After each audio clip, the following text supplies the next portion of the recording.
mostly Mr. Stein, but also Representative Jeffries. As a Bernie Sanders supporter, what attracted me to him was his grassroots activism and not taking any corporate contributions. And as someone who works at the Center for American Progress, who is a super PAC, why you said that you take corporate money, but that it doesn't influence your votes? Why take it at all, then? Why do you need corporate money if it's not going to influence you? Are you talking about the question directed at Stein or both? Can I please? Yeah. Well, I'm going to give him the last question, so let's address these now. Sure. No, it's a fair question. So we are a 501c3 public charity. We're also a 501c4 social welfare organization. So we're not like not a super PAC. We do take a little bit of corporate money, not a lot. I think it's something like 6%. And it's a good question. It's something that we deal with internally all the time. How do you take this money that frankly we need to keep the lights on? When you look at groups like the Heritage Foundation, American Enterprise Institute on the right, they're way bigger than we are. They have way more resources, and they have a lot more corporate money than we do.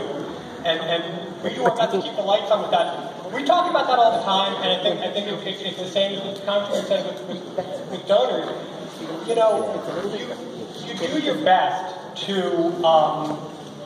I think this is why events like this are so important. You spend enough time in Washington, you would think, if you spend enough time in Washington, that the one thing that everybody wants is to cut corporate taxes. You could do that. And that's why events like this are so important. Then do it. We take a small amount of money from corporations. It has to go to general operating support. That's one thing that we do to make sure that we're not having corporations direct our research. Another thing that we do is that we disclose all of our corporate donors so that you know where our money's coming from. We're not trying to hide anything there. And then finally, we're just very clear about what we do and what we believe and what our work is. So we're not going to let corporations influence our work. We recognize that there's concerns, with that. We just do our best to be as transparent as possible.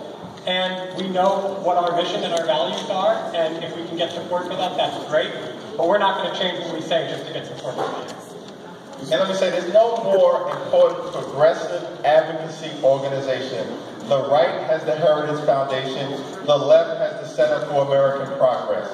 And they are a tremendous resource for us as members of Congress or the progressive left in pushing back against the resistance.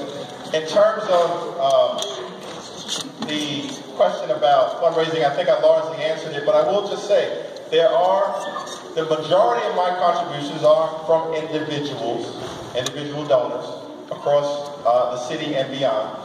And there are also industries that I've drawn the line in the sand on. Different members of Congress have different lines. But I don't take money from big tobacco. I don't take money from big oil. I don't take money from the check cashing industry, from the payday lenders, from the private prison industry, from Walmart. I can go on and on. Those clearly bad actors. I would vote against them anyway, but those individuals, I don't even want their money. Now, obviously, we just need to move to a system, right? Members of Congress have to raise over $1 million in order to be reelected in most districts. And so that requires members to have to raise money, not to unilaterally disarm and put yourself in a situation where you could be vulnerable to forces on the right and others who want to take us out. Right. But ultimately, we obviously have to move to a system of public financing. I support it in the legislature. I support the legislation that is currently pending in the House of Representatives right now. Most Democrats do. The Republicans are opposed to it. Obviously, we've got to move to a place where we have a better campaign finance system than the one that's in place right now.